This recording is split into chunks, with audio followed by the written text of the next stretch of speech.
एक युवक पुलिस हिरासत में जाता है, फिर अचानक गायब हो जाता है।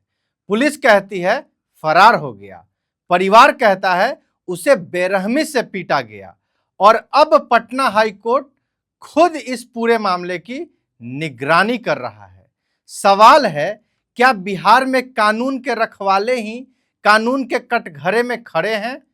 आरा के चर्चित भरत भूषण तिवारी मामले के बाद अब भोजपुर के दलित युवक सनोज कुमार के लापता होने का मामला सुर्खियों में है। सवाल सिर्फ एक युवक के गायब होने की नहीं, बल्कि उस सिस्टम की है जिस पर लोगों की सुरक्षा की जिम्मेदारी होती है।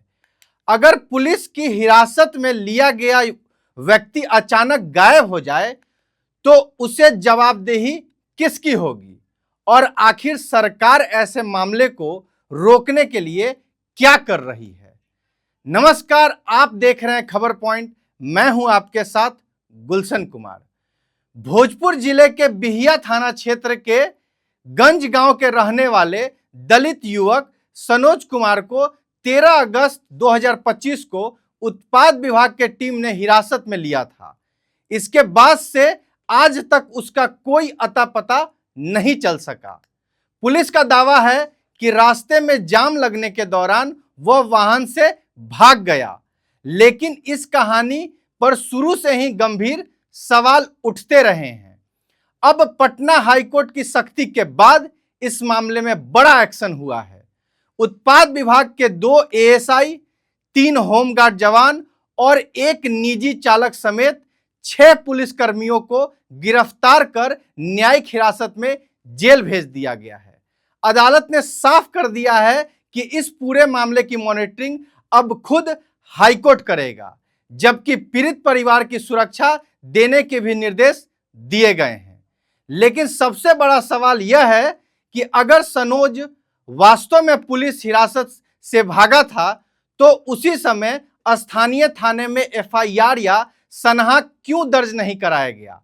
अगर वह फरार था तो उसका मोबाइल पुलिस के कब्जे में कैसे बरामद हुआ? और अगर पुलिस की कहानी में दम था तो उसे अदालत को खुद इस जांच की निगरानी करने की जरूरत क्यों पड़ी? सनोज के भाई निरंजन कुमार का दावा है कि इस मामले को और गंभीर बना देता है। उनका कहना है कि गिरफ्तारी के बाद सनोज ने फोन कर बताया था कि आबकारी पुलिस ने उसे पकड़ लिया है। कुछ देर बाद उसने रोते हुए कहा कि बार बार फोन मत करो, पुलिस बहुत मार रही है।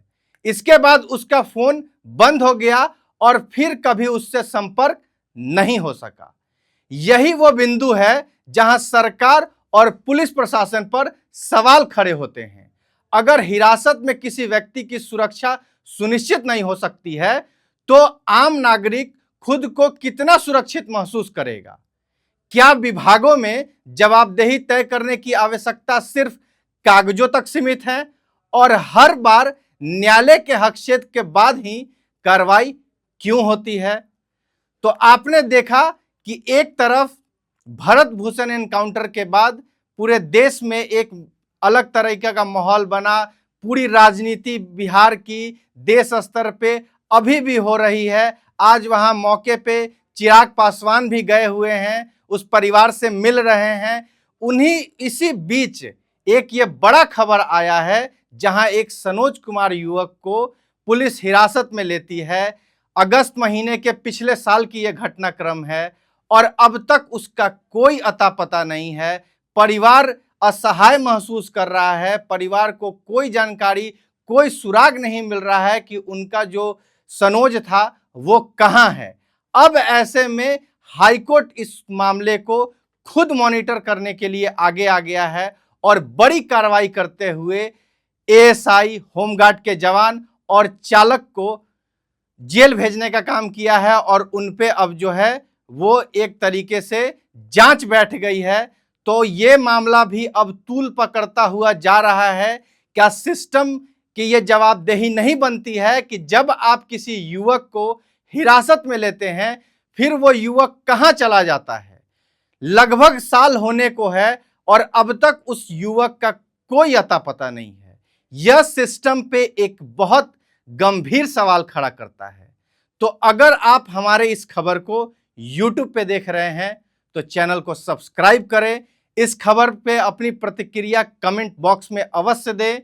अगर आप इस खबर को फेसबुक पेज पे देख रहे हैं तो पेज को फॉलो करें।